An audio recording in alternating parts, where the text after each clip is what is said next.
Hi guys, eto na naman kami yung kaganapan sa bahay for today's video. Tag-init ngayon.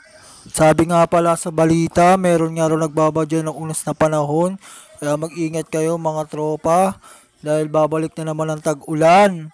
Mag-ingat tayo, taglamig na naman. At ngayon lang yan nag-aaraw-araw.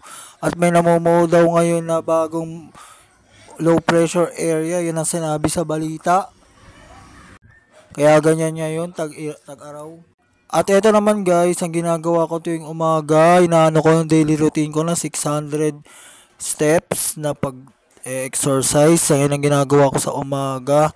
At ayan, nag-exercise po ako. Kahit papano, kahit mabagal lang. Pero at least nagagalaw-galaw yung katawan ko. Hirap din kasi pag nakahiga-higa lang. Eto ang pusa ko, nag-i-emote-emote. Kulang na lang, pakainin. Ayan, walang magawa. Parang ang pusa na rin ay sadyang nagawitan.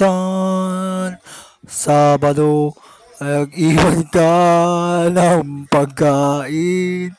Linggo, pinabayaan mo na lang. Napakanta patuloy ako, grabe.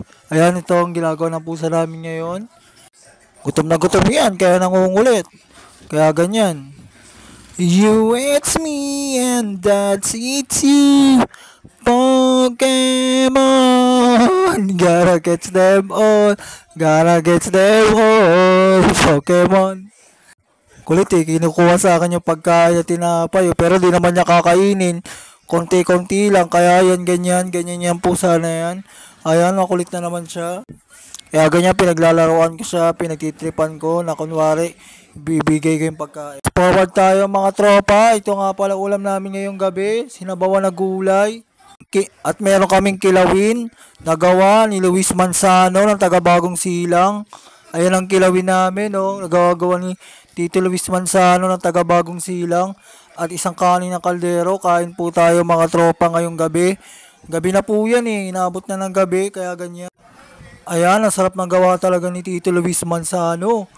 Ayan, sinisipat-sipat ko pa yung kanyang ginawang kilawin. Tapos meron kaming gulay.